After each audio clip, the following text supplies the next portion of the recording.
깊이 있는 시선으로 오늘을 바라보는 뉴스 퍼레이드 문을 열겠습니다. 오늘의 주요 뉴스 보시겠습니다. 어젯밤 8시 52분쯤 서울 영등포역에서 무궁화호 열차가 탈선했습니다. 승객 35명이 다치고 KTX 등 82개 열차가 최대 3시간까지 운행이 지연됐습니다. 한국철도공사는 오후 4시까지 열차 운행을 정상화한다는 방침입니다. 하지만 복구 작업에 상당한 시간이 예상돼 일부 KTX와 일반 열차의 운행에 차질이 불가피할 전망입니다. 윤석열 대통령이 국가안전시스템 점검회의를 주재합니다. 이태원 참사를 계기로 열리는 이번 회의에서는 국가재난안전관리체계를 원점에서 재검토할 것으로 보입니다. 오늘 국회 행정안전위원회가 여는 이태원 참사 관련 현안 질의에 오세훈 서울시장과 이상빈 행정안전부 장관, 윤익은 경찰청장이 참석합니다. 진상규명과 책임자 문제 등을 놓고 여야의 치열한 공방이 예상됩니다. 저희는 잠시 뒤 돌아오겠습니다.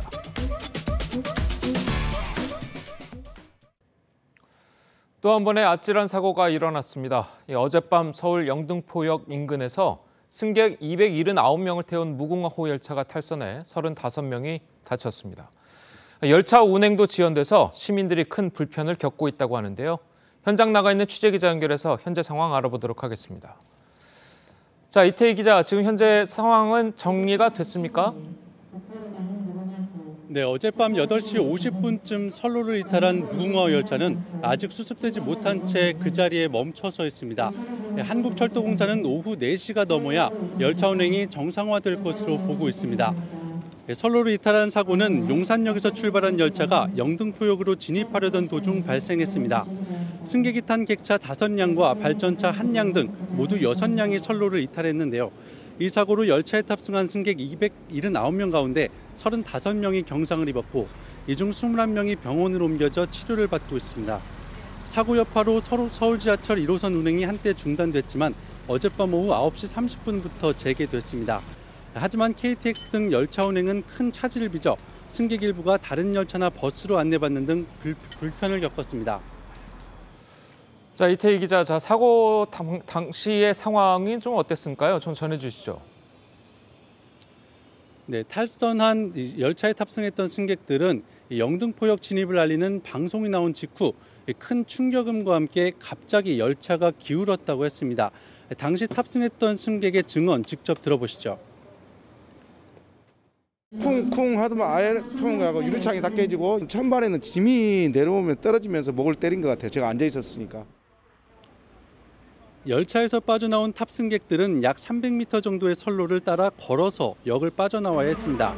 SNS에는 객차가 요동치고 타는 냄새가 났다, 의자가 제멋대로 돌아갔다는 등 사고 당시 현장 상황을 전하는 사진과 경험담 등이 올라왔습니다. 한국철도공사는 정확한 탈선 사고 원인을 조사하고 있다고 밝혔습니다. 영등포역에서 TV조선 이태희입니다.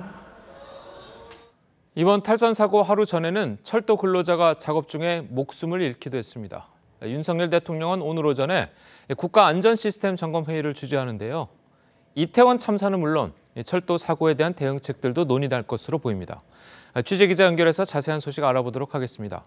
김충영 기자, 회의 시작됐습니까? 네, 윤석열 대통령은 조금 전인 오전 7시 30분부터 대통령실에서 국가안전시스템 점검회의를 직접 주재합니다. 이태원 참사를 계기로 신설된 회의로 주요 부처 장관과 기관장, 민간 전문가가 함께 모여 안전대책을 논의하는 자리입니다. 윤 대통령은 어젯밤 벌어진 열차 탈선 사고를 비롯해 최근 잇따른 철도 사고에 대한 종합대책도 주문할 것으로 보입니다. 영등포역 무궁화호 탈선 사고 하루 전인 5일에는 차량 분리 작업을 하던 근로자가 열차에 치여 사망하는 사고가 있었습니다. 올해 들어서만 4번째 철도 근로자 사망 사고입니다. 사우디아라비아 출장 중인 원희룡 국토부 장관은 사고가 끊이지 않는 코레일은 이제 하나에서 10까지 모든 것을 바꿔야 한다며 코레일을 강도 높게 비판했습니다. 원 장관은 지난 3일 철도 안전 비상대책회의를 열고 안전체계를 원점에서 재검토하라고 지시했습니다. 하지만 불과 사흘 사이에 사망사고와 탈선사고가 잇따라 터진 것입니다. 국토부는 철도 재난상황반을 구성해 사고 수습에 최선을 다하겠다고 밝혔습니다. 지금까지 보도국에서 전해드렸습니다. 이태원 참사에 대한 국가 애도 기간이 끝나면서 민주당의 대정부 공세는 점점 강해지는 분위기입니다. 윤석열 대통령을 향해서는 석고되지 않은 자세로 사과하라고 요구했고 총리 경질과 행안부 장관의 파면 그리고 국정조사 주장도 이어졌습니다. 오늘 국회에는 이상민 행정안전부 장관과 윤희군 경찰청장, 오세훈 서울시장과 박희영 용산구청장 등이 출석해서 사고 원인과 책임을 놓고도 여야의 공방이 예상됩니다. 이광희 기자입니다. 민주당 이태원 참사대책본부는 대통령과 중앙정부, 지방정부, 경찰 누구든 책임에서 자유로울 수 없다며 여당의 국정조사 수용을 요구했습니다. 국무총리를 경질하고 행정안전부 장관, 경찰청장, 서울경찰청장을 파면하라. 특검을 언급하는 목소리도 나왔습니다. 필요하다면 특검까지 가서 이 본질적인 대책을 강구해야 될 시점에 있다. 박홍근 원내대표는 윤 대통령이 왜 그토록 사과에 인색하고 주저하는지 납득이 되질 않는다면서 윤석열 정부에 지금 필요한 건 석고대죄라고 했습니다. 오는 10일 민주당과 정의당이 국정조사 요구서를 제출할 예정인 가운데 국민의힘은 여전히 시기상조라는 입장입니다. 국정조사는 지금 현재로서는 당장 상정하지 않고 있다. 강제 수사를 지켜보고. 국민의힘은 수사 중인 사건은 국정조사 대상이 아니라며 국정조사나 특검보다 신속한 경찰의 수사가 필요하다고 했습니다. 국회 행안위 회의엔 오세훈 서울시장과 김광호 서울경찰청장, 박희영 용산구청장이 자진 출석하기로 하면서 여야 사이 거센 공방이 예상됩니다. 여야는 수사 대상이란 이유로 불출석하는 당시 용산경찰서장과 서울청 상황관리관은 추 증인으로 채택하겠다는 계획입니다. TV조선 이광입니다. 윤석열 대통령은 종교 행사를 통해서 이태원 참사 추모를 이어갔습니다. 어제는 명동성당 미사에 참석했는데요. 청년들을 지켜주지 못한 대통령으로서 아프고 무거운 마음이라는 말과 함께 참사가 되풀이되지 않게 할 책임이 대통령인 자신에게 있다고 했습니다. 황선영 기자입니다. 윤석열 대통령 부부가 검은색 정장을 입고 명동성당에 들어섭니다. 고개를 숙이고 눈을 감은 채 두 손을 모읍니다. 불교와 개신교에 이어 사흘 연속 종교계 추모 행사에 참석한 겁니다. 윤 대통령은 미사 참석 이후 참모회의에서 청년들을 지켜주지 못해 대통령으로서 아프고 무거운 마음을 가눌 길이 없다며 국가 애도 기간은 끝났지만 참사가 되풀이되지 않도록 할 책임이 대통령인 자신에게 있다고 말했습니다. 대통령실은 윤 대통령이 이번 참사를 통해 국론 분열이나 사회적 갈등은 나라에 도움되지 않는다는 대주교 강론에 공감했다고 밝혔는데 참사가 정쟁으로 이어지는 것에 선을 그은 것으로 풀이됩니다. 대통령실 내부에서 검토된 것으로 알려진 대국민 메시지는 나오지 않았는데 국가 애도 기간 여러 일정을 통해 사과의 뜻을 전한 만큼 수습과 책임 규명에 주력하겠다는 거란 관측도 나옵니다. 대통령으로서 너무나 비통하고 죄송한 마음입니다. 꽃다운 청년들을 지켜주지 못한 미안한 마음은 TV조선 황선영입니다. 떠나지 않을 것입니다. 이태원 참사 국가 애도 기간이 끝나자마자 정치권에서는 책임 공방이 가열되고 있습니다. 두 분과 함께 자세한 이야기 나눠보도록 하겠습니다.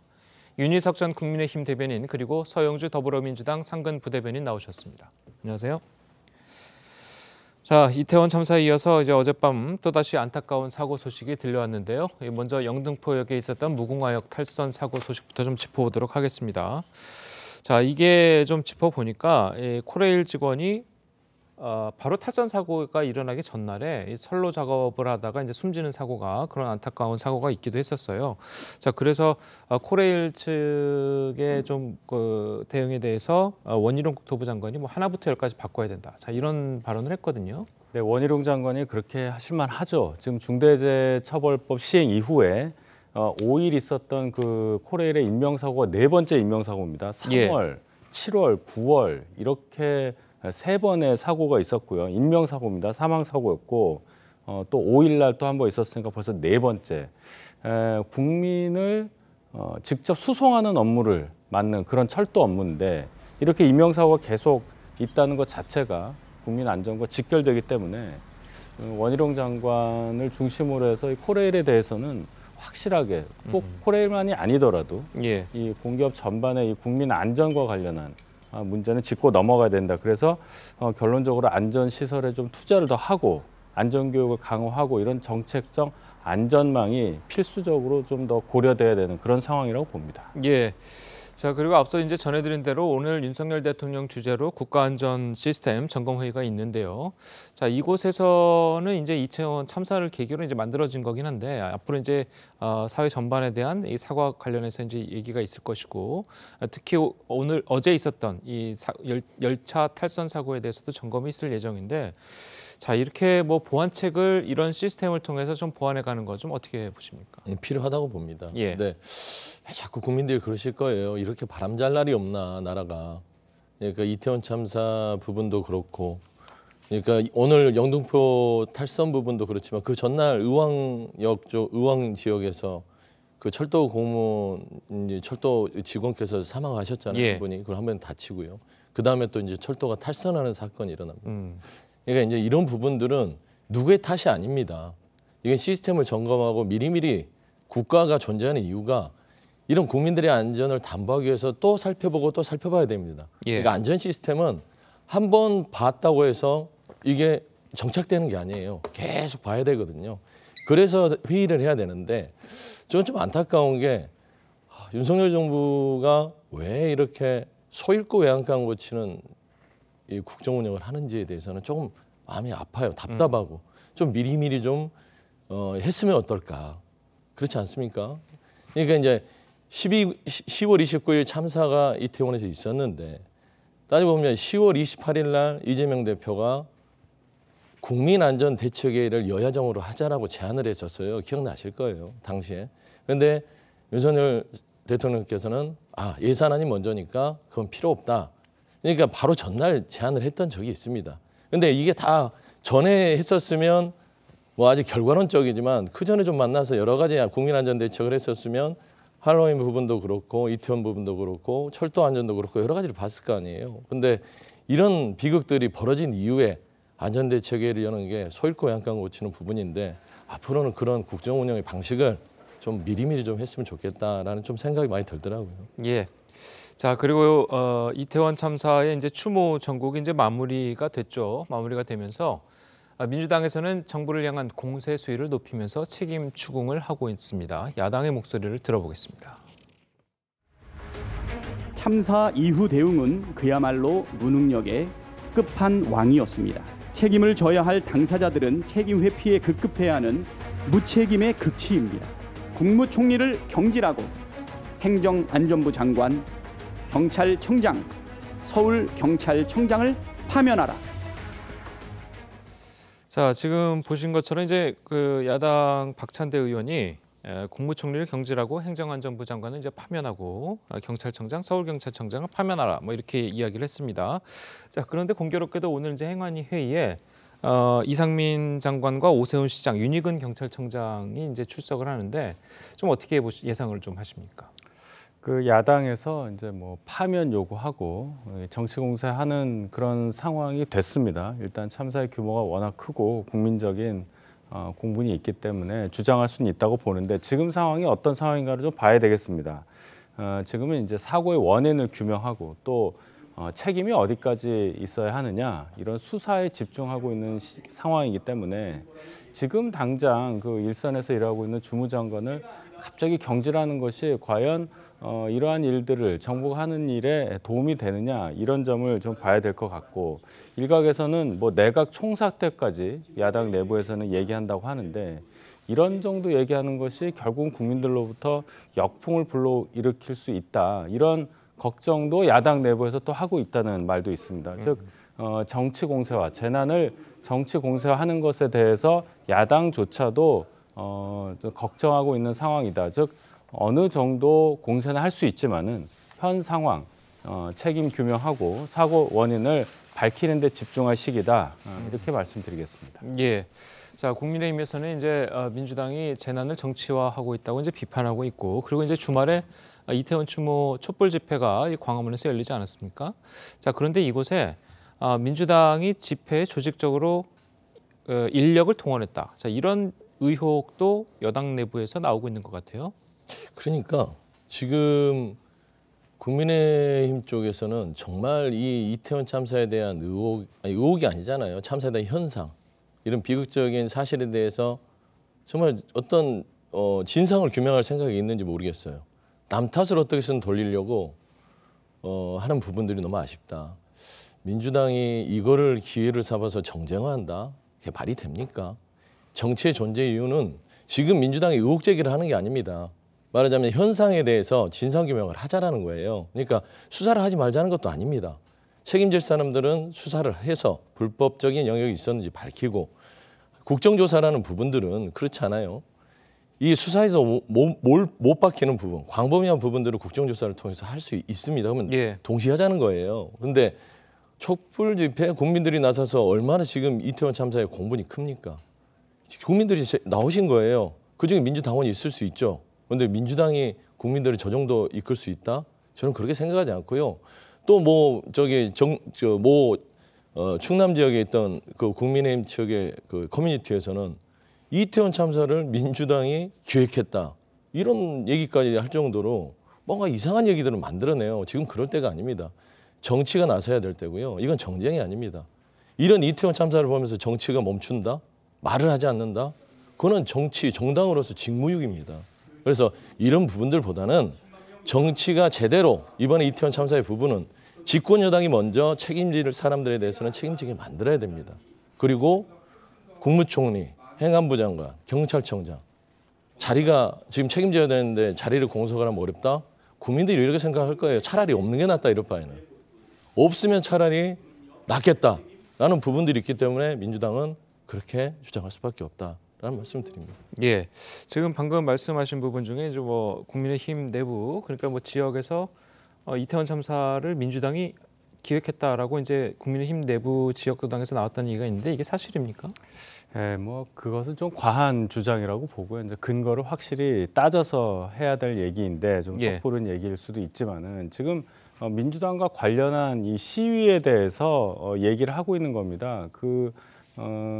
시위를 주도한 사람이 지난 대선 때 민주당에서 선대본에서 본부장을 했던 분이었고, 그 사람이 이 시위와 관련된 내용을 공지한 이 단톡방에는 민주당 현역 국회의원들이 다수 있었다. 그래서 민주당과 좀 연관이 있지 않냐는 그런 생각을 할 수도 있는 건데, 결국은 그겁니다. 이런 추모 시위까지는 좋은데 그것을 내용을 잘 보면 정권 퇴진 운동과 연결시키는 그런 과격한 주장이 있기 때문에 국민의힘에서 우려를 제기하는 거고, 정치 쟁점을 하지 말아라 하고 이렇게 주장하는 것이기 때문에 서영주 대변인께서 얘기하신 것처럼 국민의힘에서 어떤 책임자 처벌이라든지 이런 부분에 소홀한다는 그런 뜻은 절대 아니다. 그리고 장관 자리 없는 게 낫다는 말씀은 좀 과한 말씀이다. 일단은 할 일은 하고 또 책임을 규명하고 하는 선은 또 철저히 할 것이다. 이런 말씀 다시 한번 강조합니다. 알겠습니다. 그리고 민주당에서는 진상규명을 위한 국정조사와 함께 특검을 추진하자는 목소리도 나왔습니다. 이 관련해서 여야 입장을 들어보겠습니다. 특검은 그 상황을 봐서 진행이 돼야 된다고 저는 보고 있습니다. 공정하고 객관적으로 진상규명을 해주는 것이 우리 유가족이나 우리 국민들에게 대해서 진정한 추모가 되지 않겠는가. 한 단계 더 나가서 국정조사로 가서 객관화시킬 필요가 있다. 저는 그렇게 생각하고 있는 거죠. 지금은 국정조사나 특검을 논하기보다 사고 원인을 규명하기 위한 신속한 수사가 필요한 시기입니다. 지금 국정조사를 실시하더라도 수사에 방해만 될 뿐 제대로 된 조사가 이루어지기 어렵고 그저 정쟁으로 흐를 것입니다. 거스를 수 없는 민심은 정쟁이 아니라 신속하고 철저한 수사입니다. 예, 이 국정조사에 대해서는 민주당뿐 아니라 정의당도 동참을 하고 있습니다.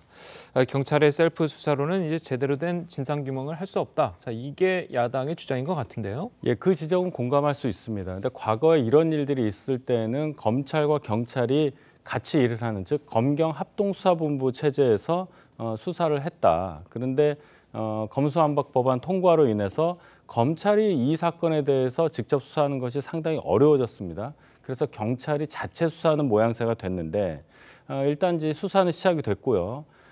동일 사건에 대해서 직접성이 인정이 된다면 검찰도 보완 수사는 할 수 있습니다. 지금 이런 상황인데 자, 수사가 어느 정도 진행된 다음에 미진할 경우에는 국정조사 등의 방법에 대해서 가능성을 배제하지 않는다라고 주호영 원내대표가 얘기했듯이 일단 수사 진행 상황 그리고 그 결과를 지켜보고 나서 할 얘기가 아닌가 이렇게 생각합니다. 즉 진상규명 측면에서 보면 국정조사까지 같이 진행될 경우에 수사에 방해가 될 수 있다. 이런 우려가 분명히 상존하고 있기 때문에 이 부분에 대해서는 수사 결과를 보고 다시 판단해도 늦지 않다. 이렇게 생각합니다. 알겠습니다. 자, 이 그 수사가 진행 중인 상황에서는 국정조사가 오히려 수사에 방해된다. 어떻게 들으셨습니까? 그러니까 이 국민의힘은 입장이 조금 앞뒤가 안 맞아요. 그러니까 말하자면은 정부 여당이 이 이태원 참사에 대해서 정말 책임을 통감한다면 수사도 하고 국정조사도 받아야 됩니다. 그러니까 어떤 형식이든 간에 정말 국민들이 여기에 대한 진상조사를 빨리 내놓을 수 있도록 수사는 불법적인 부분을, 법적 부분을 하는 부분이에요. 그런데 행정적인 부분들은 국정조사를 통해서 밝힐 수밖에 없습니다. 수사는 밝힐 수가 없어요. 그래서 그런 부분들에 있어서 국정조사와 수사를 같이 하는 것이 정말 이태원 참사의 어떤 진상을 국민들한테 소소히 알릴 수 있는 이게 어떤 입법의 역할입니다. 그래서 솔직히 국정조사는요. 저는 아쉬운 게 정부 여당이 국민의힘에서 먼저 제안했었으면 얼마나 모양새가 좋았을까. 아 정말 윤석열 대통령을 정말 위한다면 총리든 장관이든 국민의힘이든 먼저 나서서 누군가가 책임지겠다는 자세를 보여야 되는데요. 자꾸 피해가니까 그 불똥이 윤석열 대통령이 뛰는 거예요. 이게 대통령만 불행하게 되잖아요. 그러다 보니까 야당에서는 대통령이 책임지라고 하는 겁니다. 아무도 책임 안 지잖아요. 그런 부분에서 조금 더 집권 여당으로서 국정이 책임을 진다면 국정조사를 먼저 좀 제안했으면 어땠을까 하는 생각을 좀 합니다. 알겠습니다. 자, 그리고 이제 특검 도입하자는 이야기도 있거든요. 특검 도입에는 어떤 입장이십니까? 특검에 대해서도 가능성을 배제하지 않는다는 조영 원내대표의 언급이 있었습니다. 예. 근데 이 형식을 가지고 좀 공방이 있을 수 있어요. 특검에 두 가지 종류가 있죠. 상설 특검이 있고요. 일반적으로 이 법안을 통과시켜서 그 개별 사건에 대해서 추진하는 그런 일반 특검이 있는데 아마도 민주당에서는 일반 특검을 원하는 것 같아요. 즉 상설 특검은 법무부 장관의 결정으로도 설치가 가능하기 때문에 예. 아마 그 한동훈 장관을 좀 의식한 얘기가 아닐까 하는데 상설 특검이 아닌 일반 특검을 할 경우에 시간이 상당히 지체될 여지가 있습니다. 일단 법안을 만들어야 되고 본회의 상정하고 통과되는 과정까지 그 시간을 고려한다면 한 몇 달이 걸릴 겁니다. 지금 서영주 부대변인께서 말씀하셨듯이 시급한 진상 규명을 정말로 야당에서 원한다면은 상설 특검의 다른 방법을 생각하는 것은 어폐가 있다. 이렇게 한번 정리해 봅니다. 예, 알겠습니다. 자, 오늘 두 분 말씀은 여기까지 듣겠습니다. 잘 들었습니다. 고맙습니다.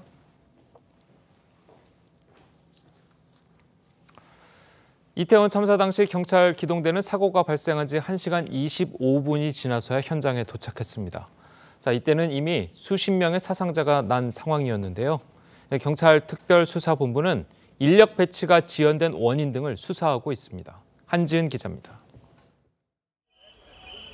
지난달 29일 이태원 참사가 벌어지기 2시간 30분쯤 전 이태원 현장을 지휘한 용산경찰서 소속 경찰관은 인파가 너무 몰린다며 교통기동대라도 지원해 줄 것을 요청했습니다. 하지만 서울경찰청 기동대는 당시 삼각지 일대 집회에 투입돼 지원이 이뤄지지 않았습니다. 결국 밤 10시 15분 참사가 발생했고 기동대가 처음 투입된 건 이보다 1시간 25분가량 지난 11시 40분이었습니다. 첫 출동은 용산 집회 투입을 마치고 야간 근무 중이던 11기동대였는데 11시 17분 출동 지시를 받은 지 23분 만에 현장에 도착했습니다.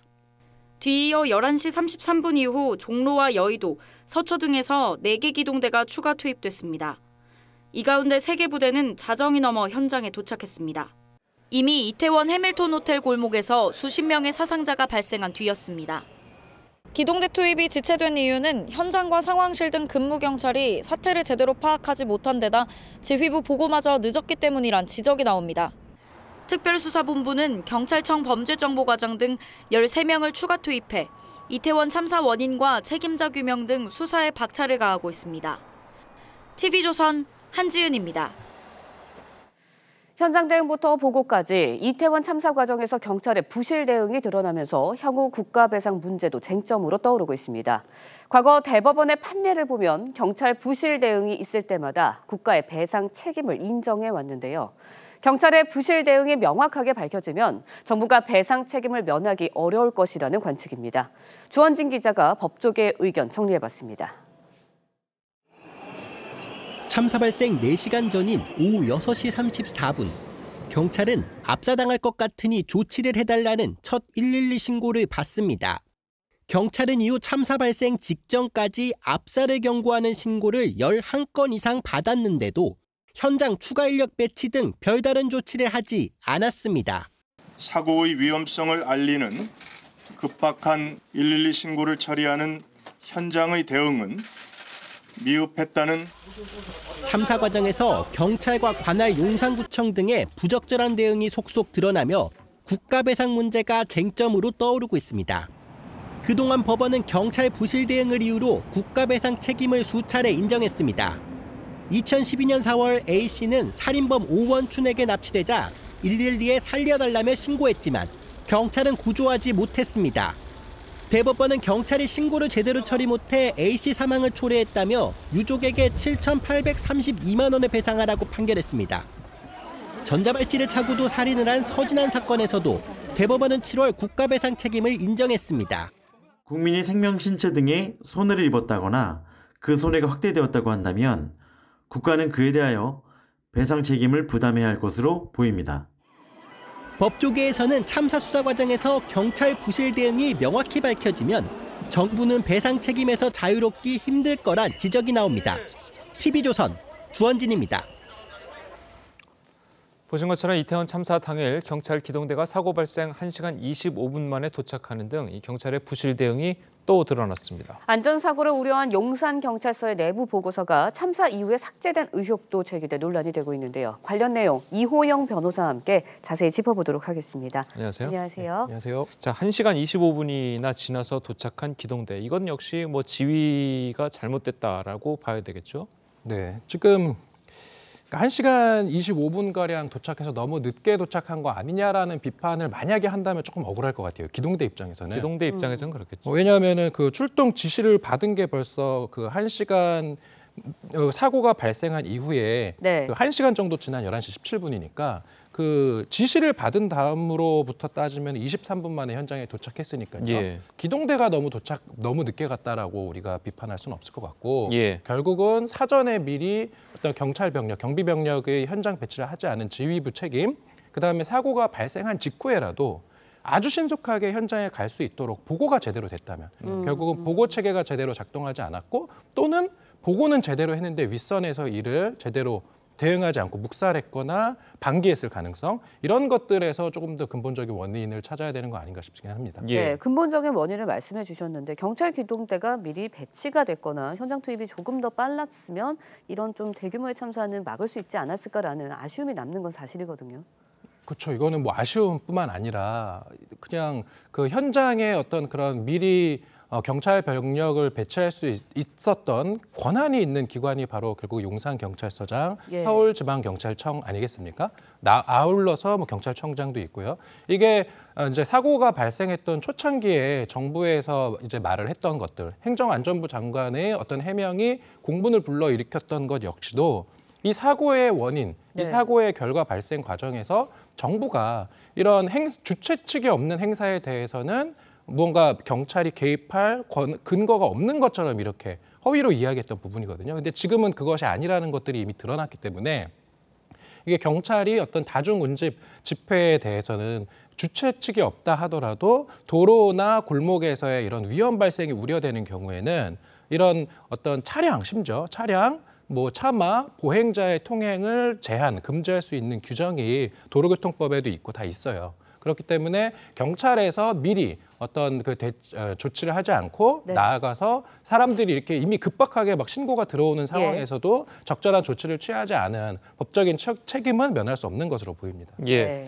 자, 그리고 이 용산경찰서에서 작성됐다는 이제 정보 보고서, 이 정보 보고서 중에 안전사고가 우려된다. 자, 이 부분이 삭제됐다는 이야기도 있어요. 네, 그 이야기는 지금 언론 보도를 보면 네. 용산경찰서의 정보관들이 지금 말씀하신 것처럼 헬로윈을 앞두고 이태원 일대에 인파가 몰려서 안전사고가 우려된다는 내용의 정보보고서를 작성했다는 거거든요. 이 정보보고라고 하는 것은 어떤 그런 이제 경찰이나 또는 검찰도 그런 게 있었고 국정원도 있었고 다 어떤 정보를 수집을 해서 상부에 보고를 하거든요. 그러면 그러한 보고된 정보를 가지고 뭔가 위법한 정황이 보이면 수사를 하는 것이고 그다음에 이런 것처럼 범죄가 아니라 사고가 발생되는 경우 우려가 된다라고 하면 그런 사고의 발생, 안전을 위한 그런 조치들을 취할 수 있도록 하는 것이 바로 정보보고인데 지금 사고는 이미 이제 참사잖아요. 참사는 이미 발생을 했는데 참사가 발생한 이후에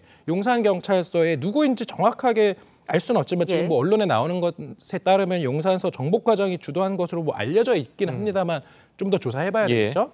어쨌든 이러한 참사, 사고가 발생될 것이 우려된다라는 정보 보고가 있었던 것을 참사가 발생한 이후에 삭제했다라는 그런 의혹이 지금 나오고 있는 상황입니다. 네, 용산경찰서장의 현장 도착 시간을 두고도 허위 보고가 이뤄졌다라는 의혹이 일고 있는데 일부러 이제 내부 보고서를 이렇게 삭제를 했다면 관련자들이 어떤 처벌을 받을 수 있는 건가요? 일단은 내부 그 보고서를 삭제하고 뭐 이런 것들이 이제 정확히 어떤 완성된 그런 보고서를 삭제하고 한다거나 하면은 뭐 공공기관의 기록물관리법 위반 이런 것들이 될 수 있을 것이고 그러한 정보가 어떠한 범죄의 증거가 될 수 있다고 하면은 이제 증거인멸죄가 될 수도 있을 것이고요. 그리고 나아가서 이게 그냥 내부의 어떤 그런 정보로서만 보관되는 정보다. 예를 들어서 문서로 출력되지 않는 그런 정보라고 하면 이것을 이제 공전자기록이라고 하는데 이런 것들을 뭐 변조하거나 이렇게 했다. 허위의 어떤 그러한 전자 정보를 남겨놨다. 내부망에. 그러면 이런 거는 또 공전자기록 위작죄 이런 것들도 다 성립할 수 있는 상황입니다. 예. 자, 그리고 어제였죠. 어제 이제 그 한 장이 이제 CCTV 영상 때문에 이제 또 온 국민이 좀 공분을 하는 일이 있었는데 이 용산경찰서장이 이제 참사 당시에 이게 뒷짐을 지고 천천히 걸어가는 모습이 이제 CCTV에 잡힌 모습이 이제 언론에 공개가 됐습니다. 자, 그렇다면 차량에서 이제 또 55분 동안 차 안에서 머물렀다는 얘기도 있고, 자, 이렇게 용산경찰서장이 어떻게 보면 그 직무를 좀 방기한 것 아닌가라는 좀 비판이 있거든요. 그렇죠. 이제 방기라는 비판은 너무나도 당연한 것 같고요. 지금 저 CCTV 같은 경우는 이미 사고가 발생을 한 이후에 그렇죠. 그러니까 지금 일반인들만 하더라도 일부에서는 보면은 이제 뭐 친한 기자가 있는 친구가 있다거나 이러면은 이미 단톡방에 그 참사의 막 영상이 확산되던 시간이잖아요. 그래서 그 상황을 아마도 보고를 받았을 것인데 그러한 상황을 보고 받고도 뒷짐을 지고 이제 걸어오는 장면이 포착되어서 사실은 그러한 장면을 만약에 이제 정말로 목도한 그러한 국민들이 뭐 어떻게 생각을 해야 될지 저 상황을 좀 혼란스러운 그런 상황인 것으로 보이고 저는 하나 드리고 싶은 말씀이 이제 그 아까 이제 그 어떤 주최 측이 없는 행사에 관해서 어떤 뭐 경찰이나 뭐 지방청이 뭐 개입을 할 수 있는 근거가 없었다라는 식의 어떤 그런 해명은 말이 안 된다라는 건 드러났는데 문제는 그런 건 있어요. 이게 그러면은 매뉴얼이나 어떤 그런 다중 운집 행사에 대한 어떤 그런 통제의 기준에 대해서 미리 확립되어 있었던 어떤 매뉴얼이 없는 것에 대해서는 분명히 짚고 넘어가야 된다. 그러니까 이러한 매뉴얼이 없었기 때문에 이러한 행사에 대해서 직무를 방기한 어떤 뭐 경찰이나 행정안전부나 용산구청이나 서울시의 책임이 면책되는 건 아니지만 문제는 책임을 추궁한다라는 거는 사고가 발생한 이후의 문제이지 않습니까?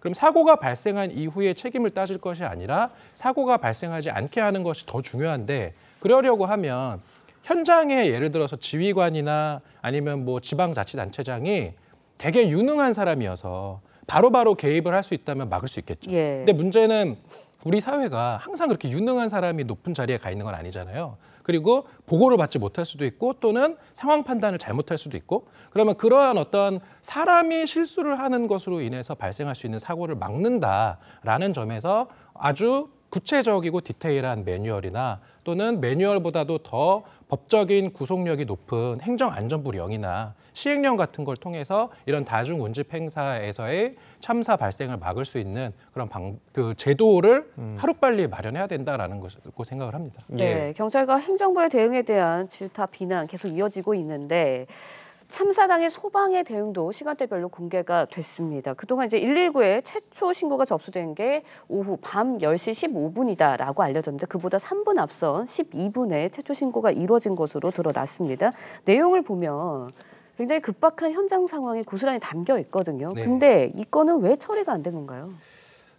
이거는 이제 3분 정도 앞서서 거의 이미 사고가 발생하는 그 상황에 신고 전화가 한 건 더 있었던 것이 나온 건데 네. 그 신고 내용을 보면은 이제 그 전화를 건 사람이 뭐 이태원조 뭐 숨이 막혀가지고 그다음에 뭐 옆에 있는 사람을 부르는 듯한 그러니까 119 상황실에서는 여보세요라고 했고 신고자가 뭐라고 이야기할 수 없는 말을 이야기하다가 결국 휴대전화를 떨어뜨리고 그다음에 상황실에서는 전화가 잘 안 들린다고 이야기를 한 다음에 전화가 끊겼어요. 네. 그래서 지금 소방서 측에서는 이것에 대해서 그냥 끊김 처리를 한 것으로 지금 나오는데 아마도 이 사고 현장 상황이 제대로 인지가 안 됐을 가능성이 있고 그다음에 상황실 그 당시에 이 신고 전화를 받는 공무원의 입장에서 보면 수많은 신고 전화가 오다 보면 어떤 그러한 신고 내용을 다 일일이 기록을 하고 그 상황에 대한 현장에서의 판단을 해서 이제 보고를 하고 지령을 내릴 텐데 이러한 판단을 할 정도의 뭔가 정보 수집이 좀 안 됐던 것 아닌가라는 좀 안타까운 상황인 것 같습니다. 그래도 이제 뭐 미리 정보가 없더라도 이렇게 소방관들이 이제 신고를 받았을 때 신고자의 목소리가 다급하고 또 그리고 별다른 정보 없이 전화가 끊겼을 경우에 뭐 다시 전화를 해서 확인을 한다거나 아니면 위치를 추적한다거나 이런 절차가 있지 않습니까? 그러니까 그런 절차도 방금 제가 말씀드렸던 거랑 비슷한 거예요. 만약에 현장에서의 그 아까 말씀드렸던 지휘관이나 또는 전화를 받은 그런 소방 공무원들이나 다 각자 공무원들이 판단을 하고 어떤 그런 상황에 대응을 하는 재량이 있는 것인데 그러한 재량을 잘 행사하면 사고가 막아지는 거고 약간의 판단을 그르치거나 재량권의 행사를 잘못하는 경우에는 사고가 날 수 있는 그러한 어떤 여러 가지 경우의 수에 있어서 잘못된 판단의 경우의 수를 좁혀주는 것은 결국은 시스템의 문제이거든요. 그러니까 이 전화를 받은 그 소방대원만 우리가 탓할 수 있겠습니까? 그러니까 열심히 일하는 공무원들이 보다 더 잘 일할 수 있게 뭐 물적이나 지원도 해주고 제도적으로는 오판의 가능성을 줄여주는 지금 말씀하신 것처럼 이런 끊김 처리를 하면 뭐 매뉴얼상 바로 뭐 한 번 더 전화를 걸 수 있는 어떤 매뉴얼을 만든다든지 전화를 받았는데 신고한 사람이 갑자기 전화가 꺼져 있다라고 하면 위치 추적을 바로 한다든지 영장 없이도 그런 어떤 매뉴얼을 만들고 근데 그렇게 매뉴얼만 만들어주고 또 문제는 현장에 인력 충원을 안 해주면 못해요.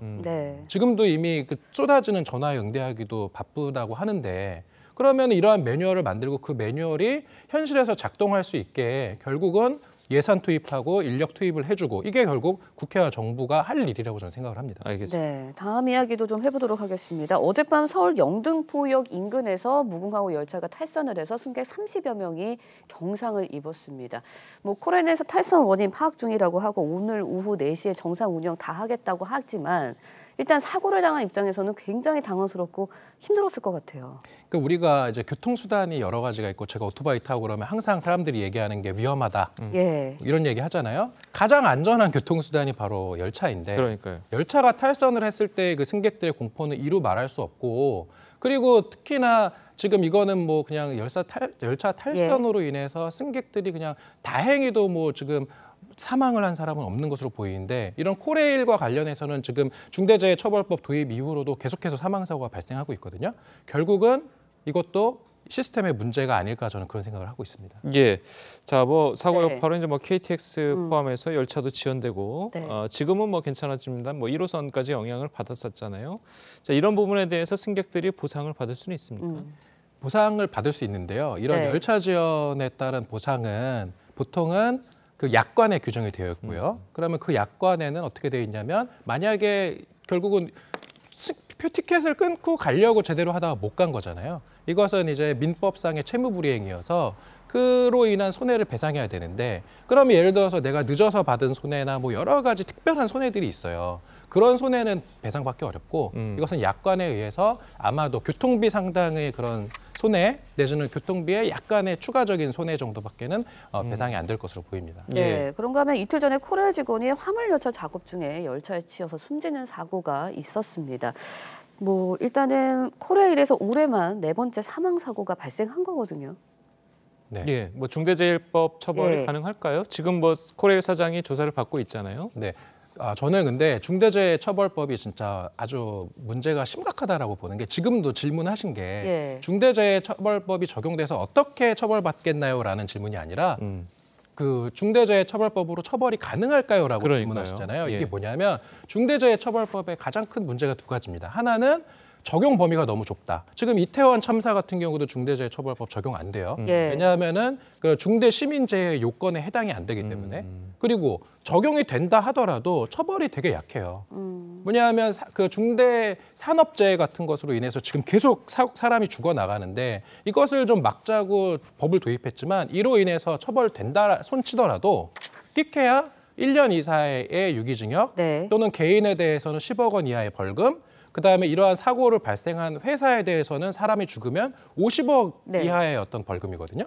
이거는 뭐냐면은 회사 입장에서는 이러한 어떤 사고를 방지하기 위한 비용을 투자를 할 유인이 안 된다라는 거예요. 제가 최근에 존경하는 모 기업 회장이라고 해야 될까요? 하여튼 기업의 오너랑 이야기하다가 충격을 받은 일이 있었는데 중대재해처벌법에 대해서 이런 얘기를 하더라고요. 자기도 사람이 죽는 건 싫기 때문에, 그리고 본인이 감옥 갈 수도 있으니까 중대재해처벌법을 적용을 피하기 위해서 어떠한 그런 사고를 막기 위한 방지책을 마련하기 위해서 컨설팅을 받으려고 했다. 네. 그런데 그 비용이 몇억 원이라는 거예요. 근데 여기가 뭐 이렇게 대기업이 아니다 예. 보니까 그 수억 원 상당의 돈을 들여서 어떠한 대비를 하고 그런 것으로 인해서 어떠한 그 편익이 바로 발생하는 건 아니죠. 회사의 장부상. 그런데 그 어떠한 사고가 발생할 가능성은 모르잖아요. 예. 이게 1%인지 0.1%인지. 그러면 회사는 냉정하거든요.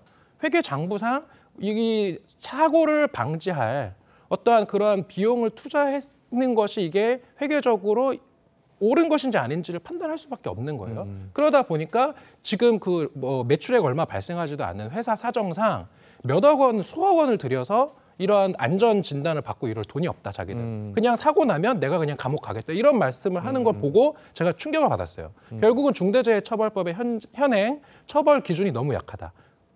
1년 이상? 이거는 뭐냐면은 사람 죽어도 한 1, 2년 살고 나올 수 있다라는 거고요. 그다음에 사람이 죽어도 법인이 배상하는 벌금은 최대 50억 원이에요. 그러면은 그 50억 원보다 더 많은 돈을 버는 공기업들은 그 뭐 몇십억 원 드는 어떤 그러한 비용을 투자해서 네. 사고를 막을 투자를 하지 않는다라는 거죠. 그러니까 중대재해처벌법을 빨리 개정해야 될 것으로 보입니다. 알겠습니다. 자, 오늘 변호사님 말씀 여기까지 듣겠습니다. 감사합니다. 고맙습니다. 예, 조금 전 들어온 소식을 전해드리도록 하겠습니다. 이 북한군 총참모부가 지난 2일부터 5일까지 나흘 동안 대남 군사작전을 진행했다고 공식 발표했습니다. 네, 자세한 내용 취재기자 연결해서 알아보도록 하겠습니다. 김충령 기자, 북한군 총참모부 발표 있었다고요? 네, 북한군 총참모부가 한미연합공중훈련인 비질런트 스톰에 대응해 지난 2일부터 5일까지 대남 군사작전을 해왔다고 잠시 전 조선중앙통신이 보도했습니다. 총참모부는 모든 대응 군사작전들은 계획된 목적을 성과적으로 달성했으며 우리 군대의 고도의 작전 수행 능력이 만족하게 평가되었다고 주장했습니다. 총참모부는 전략 순항미사일과 전술 탄도미사일 발사 등을 작전 일자별로 또 구체적으로 공개했습니다. 총참모부는 작전을 통하여 연합공중훈련에 철저히 대응하였으며 군의 자신감을 높였다면서 군사 대비 태세와 능력을 완벽하게 확인하고 절대적인 대응 의지를 더욱 확실하게 굳혔다고도 주장했습니다. 총참모부는 그러면서 앞으로도 압도적인 실천적 군사 조치들로 대응해 나가겠다고 했습니다. 다시 한번 전해드리겠습니다. 북한군 총참모부가 한미연합공중훈련인 비질런트 스톰에 대응해 지난 2일부터 5일까지 대남 군사작전을 해왔다고 잠시 전 조선중앙통신이 보도했습니다.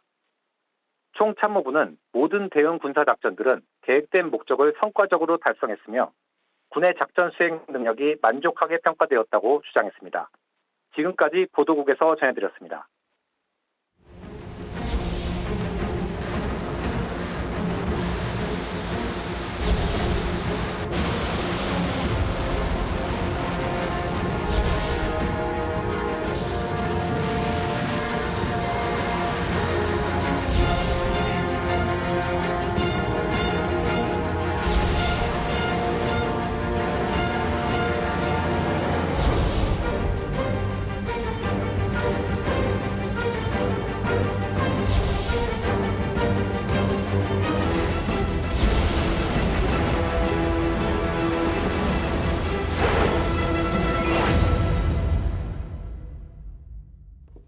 예, 보신 것처럼 북한 총참모부가 군사작전을 단행했다. 자, 이렇게 발표를 하면서 한반도 주변 긴장 또 고조가 되고 있는 상황입니다. 김열수 한국군사문제연구원 안보전략실장과 함께 자세한 내용 짚어보도록 하겠습니다. 안녕하세요. 안녕하세요. 네, 안녕하세요. 자, 조금 전에 이제 발표했다는 이제 북한군 총참모부의 발표는 지난번에 있었던 2일부터 5일까지 있었던 그 군사작전에 대해서 이야기하는 그런 발표문이었던 거죠? 네, 그 발표문이죠. 그런데 사실은 어제 그 노동신문을 통해서 이미 다 나왔거든요.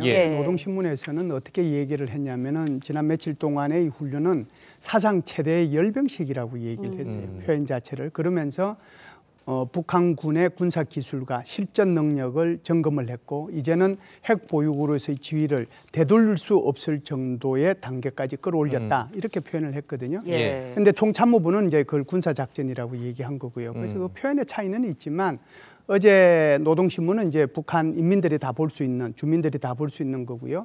오늘 여기 나온 것은 조선중앙통신이니까 대외용으로 나왔다라고 봐야죠. 그렇죠. 네, 대외용까지 나왔거든요. 네. 이런 이유는 뭐라고 보시나요? 의도? 이걸 이제 2일부터 5일까지 한 내용이 뭐냐 하는 것을 갖다가 얘기를 해준 거고요. 앞으로도 이런 문제가 있으면 여기에 더 무자비하게 대응하겠다라고 하는 것을 경고한 거라고 봐야죠. 예, 자, 뭐 무자비하게 이제 대응하겠다고 이제 경고를 했는데 사실 뭐 그제 있었던 것도 탄도미사일 발사도 이제 그중 하나라고 이제 보여지거든요. 그렇다면 그동안 있었던 뭐 탄도미사일 같은 경우에는 뭐 일본 쪽 그러니까 우리나라 동해 쪽으로 많이 쐈는데 지난번에 있었던 바로 전에 있었던 그 탄도미사일 발사는 서해로 쐈단 말이에요. 자, 이런 거는 좀 어떻게 봐야 될까요? 서해로 이제 발사 뭐 한 적이 이번만 처음은 아니에요. 그래도 서해로 발사하긴 했는데 서해로 발사할 경우에는 오른쪽에서 그러니까 발사를 해서 가능하면 중국 쪽 방향에서 그렇게 많이 가지 않도록 조절을 해서 쐈거든요. 그런데 이번에 쏜 것은 두 가지 차원에서 조금 차이가 있다라고 봐야죠. 하나는 북중 국경선에서 너무 가까운 곳에서 쐈다라고 하는 거고요. 하나는 그렇게 됐을 경우에 그게 이제 북한 저기 중국 쪽으로 130km 정도로 날아갔거든요. 고도는 20km 정도고 마한 5 정도의 속도로 날아갔는데 아시다시피 서해 쪽에는 그 부근에는 중국 어선들이 조업을 많이 하고 있거든요. 그래서 그 조업을 하고 있는데도 불구하고 이걸 쐈다. 이런 차원에서 보면 좀 여태껏 쐈던 거하고는 좀 패턴이 다른 그런 양상을 보여줬다라고 봐야죠. 네, 패턴이 다른 양상을 보였다고 말씀하셨는데 이번에 미사일 발사한 평안북도 독림 중국 단둥에서 20km 정도밖에 떨어지지 않은 곳이거든요. 그렇다 보니까 중국과 그러면 사전에 협의가 된 건가라는 생각도 들어요. 이제 대부분이 그렇게 생각하실 수가 있는데 여기는 극단적인 서로 다른 의견이 존재합니다. 지금은 이제 우리 앵커님께서 말씀하신 것처럼 아마 중국하고 북한이 사전에 조율했을 것이다. 그렇게 조업하고 있는데 거기에 미사일 4발이 떨어지면 그게 중국 어선들이 다치거나 상선이 여기 피해를 입을 수 있는데 그게 가능하겠느냐. 그러니까 이거는 조율의 결과다. 그래서 이 조율의 결과를 이제 왜 이게 조율했냐라고 하면은 미중 관계가 안 좋고 그러다 보니까 중국이 오히려 북한을 이렇게 부추겨서 좋아 그러면은 그 시간대에 그게 쏴라 이렇게 부추겼을 수도 있다라고 이제 이렇게 생각할 수도 있고 또 하나는 며칠 전에 그 유엔 안전보장회의에서 북한의 이 SLBM 문제를 가지고 논의를 했잖아요. 논의를 했는데 결국은 중국 주 유엔 중국 대사가 여기에 대해서 이제 반대를 했거든요. 그런 차원에서 보면 이게 사전에 조율된 게 아닌가. 이게 첫 번째 의견이고요. 완전히 반대되는 의견도 있어요. 완전히 정반대되는 의견이. 그게 뭐냐면 이건 전혀 조율된 것이 아닐 것이다. 오히려 북한의 불만이 표출된 것이 아니냐라고 하는 거예요. 중국에 대한 불만. 이게 첫 번째는 바로 이게 그 10월 28일 날 유엔 총회 제1위원회 소위 말하는 군축위원회라고 우리 흔히 얘기해요. 정치군축위원회인데 여기서 어떤 안건이 상정이 돼서 논의가 됐냐면 북한이 지금까지 1차부터 6차까지 했던 핵실험 여기에 대한 비난 그리고 앞으로 이 북한은 핵 프로그램을 폐기해라라고 하는 안건이 등장을 했는데 러시아는 여기에 대해서 기권을 했고 중국은 여기에 찬성을 했거든요. 네. 그래서 여기에 대한 어떤 불만이 하나 있었을 거고 두 번째는 이게 이제 우리도 훈련을 하고 한미 훈련도 하고 우리 자체의 훈련도 하지만 북한이 이렇게 미사일 쏘고 그러니까 중국 대변인이 뭐라고 그러냐면은 대화로 좀 나섰으면 좋겠다. 그러니까 양비론이죠. 양쪽이 다 문제가 있으니까 이게 북한이 생각할 때는 일방적으로 자신을 도와줄 것으로 생각을 했는데 이게 네. 아니고 굉장히 균형되게 이렇게 표현을 하니까 여기에 대한 불만이 있을 수 있고요. 마지막으로는 저는 이런 불만도 있을 수 있다라고 봅니다. 이제 제7차 핵실험을 해야 되는데 네. 중국에 대한 압박이 어느 정도 지금 좀 있지 않겠는가. 그래서 이런 불만이 한꺼번에 다 종합이 돼가지고 서해상으로 네 발의 미사일을 다른 때와 달리 이렇게 발사한 게 아닌가. 서로 상반된 의견이 존재하는데 저는 어느 쪽이냐? 저는 후자 쪽입니다. 아, 그렇습니까? 자, 그렇다면 이번 훈련 우리 이제 버즐랜드 스톰이라는 이제 훈련 기간 동안에 북한이 미사일도 어마어마하게 많이 쐈고 그리고 군사적으로 비행기도 많이 띄웠었고 자, 이렇게 되면은 어마어마한 돈이 들어갔을 텐데 북한의 지금 사정상 그 많은 돈을 쓸 수 있을 것이냐라는 이제 의문에 대해서 지금 한 언론 이제 보도에 따르면 북한이 이제 해킹을 통해서 네. 가상화폐 해킹을 통해서 그 많은 돈을 벌어들였을 것이다. 자, 이런 분석들이 나왔거든요. 자, 그렇다면 북한의 해킹 부대에 대한 그 기술 그리고 능력 그 정도가 그 정도로 되는 겁니까? 네, 북한의 이제 이 사이버 부대 또는 사이버전 능력은 네.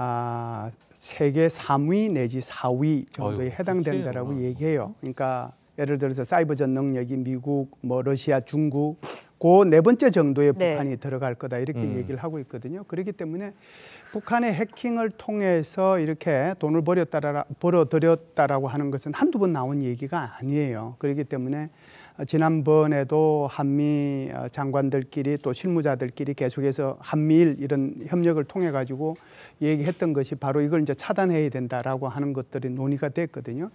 그래서 거기에 벌어들인 돈으로 지금 이렇게 미사일을 이제 쏘고 그 미사일 네. 개발하고 발사하는데 사용하고 있다 이렇게 보는 것이 아마 일반적인 견해인 것 같습니다. 네, 앞서서 조선중앙통신을 통해서 보도를 했습니다. 비즐런트 스톰에 대해서 대남 군사 작전을 해왔고 그다음에 무자비한 대응에 대해서 이야기를 했거든요. 네.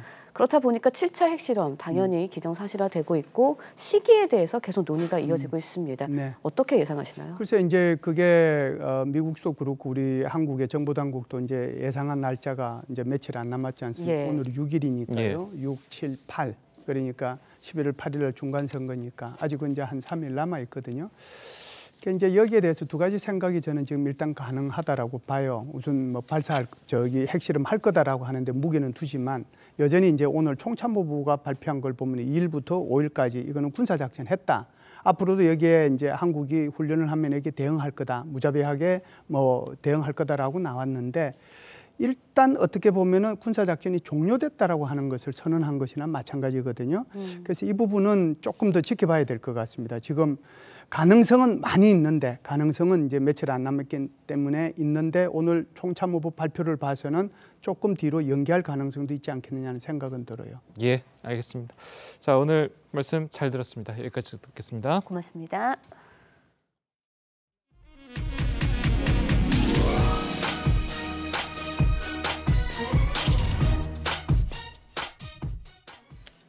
기후변화에 적극적 대응을 촉구하는 과격 환경론자들의 움직임이 더 격해지고 있습니다.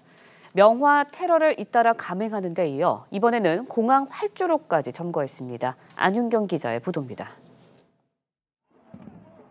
흰 옷차림의 사람들이 떼를 지어 비행기 앞으로 달려갑니다. 형광옷을 입은 사람들은 자전거를 타고 비행기 주변을 달립니다.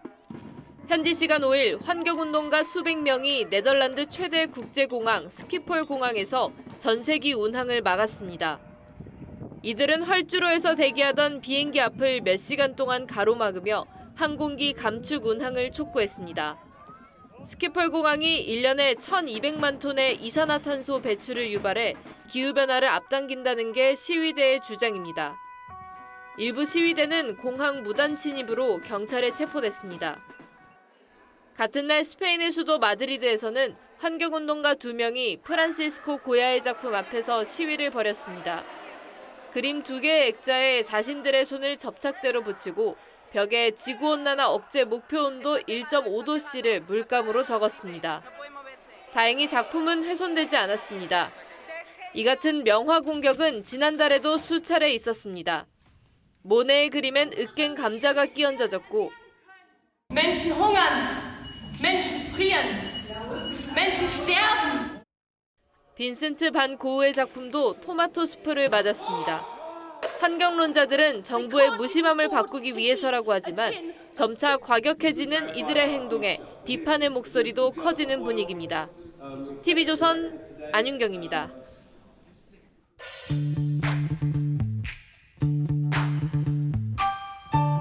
네, 렌즈에 담긴 그 순간, 그 의미를 짚어보는 시간이죠. 사진기자가 선택한 아침의 한 장입니다. 오늘은 조선일보 사진부 오종찬 기자와 함께합니다.